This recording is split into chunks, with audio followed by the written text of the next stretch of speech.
Kalau kita merasa pernah sabar terhadap emosi kita, sekarang kita lihat sesering apa kita sabar terhadap emosi kita. Maka derajat seorang mukmin tergantung tingkat kesabarannya. Ada yang orang sabar hanya kalau disakiti dengan satu kata. Ada yang sabar dengan satu kalimat. Ada yang sabar dengan satu paragraf. Ada yang sabar dibully rame-rame juga dia sabar. Berarti lahum darajatun inda rabbihim. Orang beriman juga bertingkat-tingkat. Dan tingkatan itu tergantung tingkat kesabaran kita dalam menghadapi ujian, salah satunya ujian emosional kita, perasaan kita.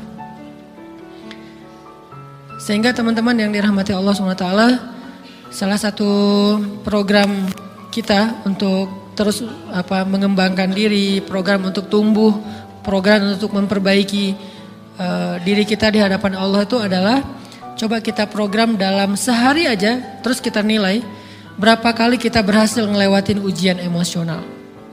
Bukan cuma marah, termasuk cinta, benci, tersinggung, sakit hati, kayak gitu-gitu. Berapa kali kita berhasil melewati itu dalam sehari. Gak usah seminggu, sehari aja. Di jalan, sama temen, di grup WA, di IG, di Twitter, di mana gitu. Coba kita lihat berapa kali kita bisa menahan diri kita dan bersabar. Bukan berarti tidak respon ya, bukan berarti pasif. Kita bisa merespon tapi dengan cara yang elegan. Kita bisa merespon tanpa harus memperlihatkan emosional yang meledak-ledak. Bukan berarti ketika disakiti orang, dihina dan segala macam kita diam aja. Gak selalu kayak gitu. Kadang-kadang kita perlu merespon untuk mengklarifikasi, tabayun kalau kata orang-orang yang dalam ilmu fikih. Kita harus tabayun, tapi tabayun dengan marah itu beda. Tabayun dengan mencela itu beda.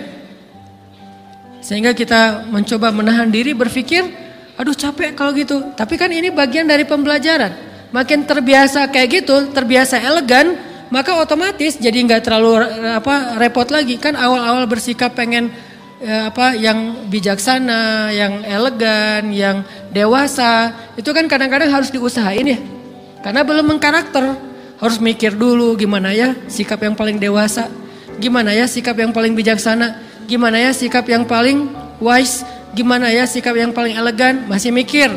Tapi setelah berkali-kali kita latihan, lama-lama itu menjadi spontanitas kita. Dan kalau udah bisa kayak gitu, insya Allah kita sudah mulai meniru nih akhlak Nabi Muhammad SAW. Ini ujian perasaan banget. Kalau tadi saya ngasih contoh diselingkuhin itu sebetulnya cuman bercanda ya. Karena diselingkuhin ini pastinya bukan ujian, tapi musibah. Pengkhianatan ya, tidak ada tempat. Gimana kita ngelawan perasaan kita kalau lagi kayak gitu? Gimana kita ngelawan perasaan kita kalau lagi diuji? Gimana cara kita bersabar? Karena iman dan sabar itu bisa dibilang satu paket.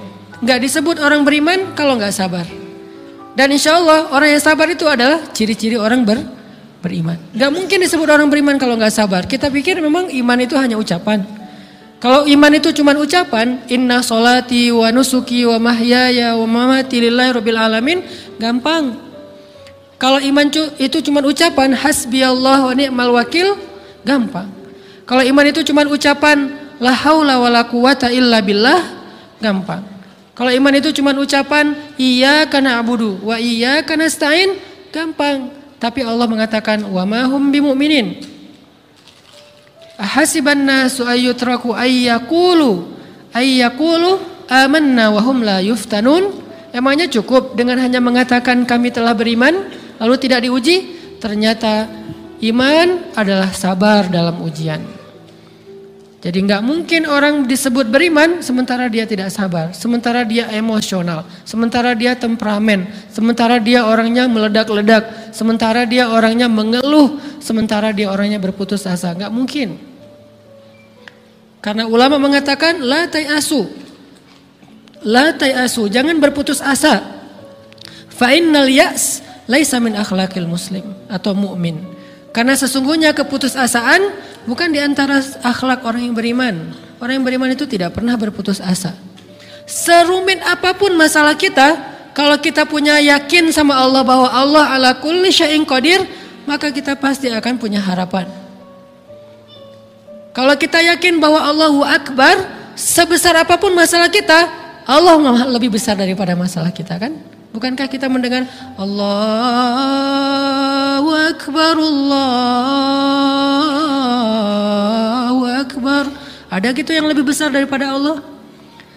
Harusnya kita tidak pernah berdoa kepada Allah sambil mengatakan, ya Allah, saya punya masalah besar. Itu sama aja dengan kita ngeledekin Allah. Sama aja kayak kita datang ke teman kita bilang gini, saya mau pinjam duit. Enggak akan banyak kok, saya tahu kamu kalau kebanyakan kamu gak akan sanggup. Kan gak mungkin kita ngomong gitu kan ya. Saya lagi banyak hutang nih.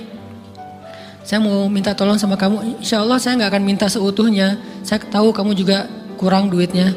Saya minta dikit-dikit aja lah. Kan gak gitu kan cara kita minta tolong. Sama aja kita doa, ya Allah, saya punya masalah besar. Ngomong ke Allah punya masalah besar. Kalau kita ngomong ke manusia kayak gitu wajar. Tapi ke Allah, ya Allah, saya punya masalah kecil nih. Apa? Ada hutang sedikit, berapa? 100 M. Allah kan ghaniyun, maha kaya. Jadi jangan pernah mengatakan 100 M itu besar di hadapan Allah. Kita ngeremehin Allah banget. Bukankah Allah maha kaya? Jangan pernah mengatakan bahwa musibah kita, ditinggalkan orang yang kita cintai, dibully seluruh dunia, itu besar di hadapan Allah. Bukankah Allah cukup buat kamu, kata kamu? Inna sholati wa nusuki wa mahyaya hasbiyallahu ni'mal wakil. Jadi Allahu Akbar. Sehingga kalau kita berdoa, ya Allah, saya punya sedikit masalah. Bukankah Umar pernah mengatakan, ya nafsi, idza dhaqat alaikid dunya, fala taquli ya Rabbi indi hammun kabir, faquli ya hammun indi rabbun kabir. Wahai jiwaku, kalau kamu merasakan kesempitan, kegalauan, bingung, sakit, jangan pernah kamu mengatakan ya Rabbi, saya punya masalah besar. Tapi katakanlah, wahai masalah, saya punya Rabb yang maha besar. Iman dan harapan, berharap, itu nggak bisa dipisahkan.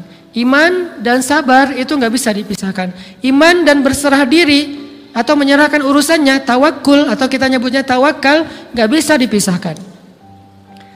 Bagaimana kita mau menyebut diri kita mukmin sementara kita nggak sabar ketika diuji dengan perasaan?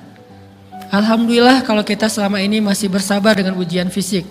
Ujian fisik yang setiap hari kita alamin apa? Lelah, capek, pulang kerja, pulang sekolah, pulang dari kampus, ngaji. Capek kan? Belum lagi macet-macetan, belum mandi pula. Dari tadi pagi, dari semalam kurang tidur, dan segala macam. Lelah, capek, ngantuk. Kadang-kadang sampai drop kesehatan kita. Kita bisa laluin itu, gak apa-apa, capek-capek juga. Yang penting saya pengen belajar.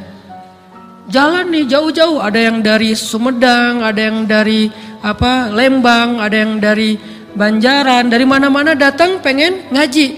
Jarak jauh gak apa-apa, macet gak apa-apa, lelah gak apa-apa, habis duit gak masalah.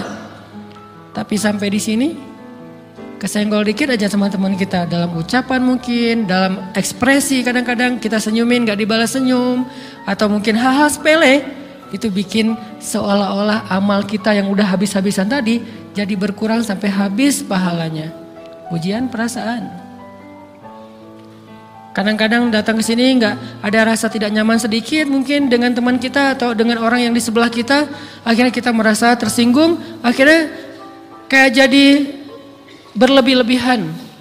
Di tangga, di pintu, pas keluar, di tempat wudhu, di mana, hal sepele sebetulnya, tapi mengganggunya bukan fisik kita, yang terganggu bukan harta kita, tapi yang terganggu perasaan kita nih, rasa nyaman kita yang terganggu, seolah-olah hilang semuanya. Jadi nggak berarti, ini namanya ujian teman-teman. Mudah-mudahan kita bisa istiqomah dalam masalah perasaan ini.